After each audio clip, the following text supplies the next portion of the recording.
El Departament d'Interior de la Generalitat ha començat a treballar en els cossos de seguretat i d'emergències perquè els lideratges posin al centre les persones i siguin de proximitat. Amb aquesta visió s'ha impulsat una jornada sobre l'ètica de les cures en els cossos de seguretat.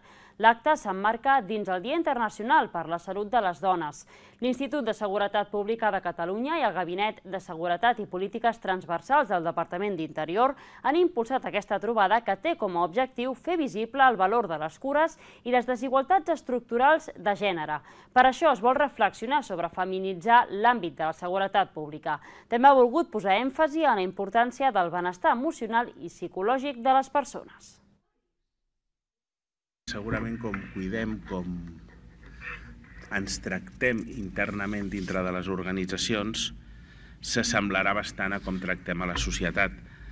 La qualitat de les relacions humanes dintre de les organitzacions impactarà directament amb com gestionem també la nostra relació amb la societat.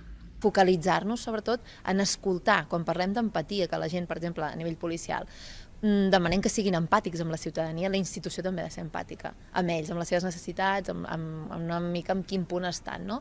Per poder al final oferir el millor acompanyament als nostres servidors i servidores públiques perquè puguin fer una millor atenció a la ciutadania. Perfecte.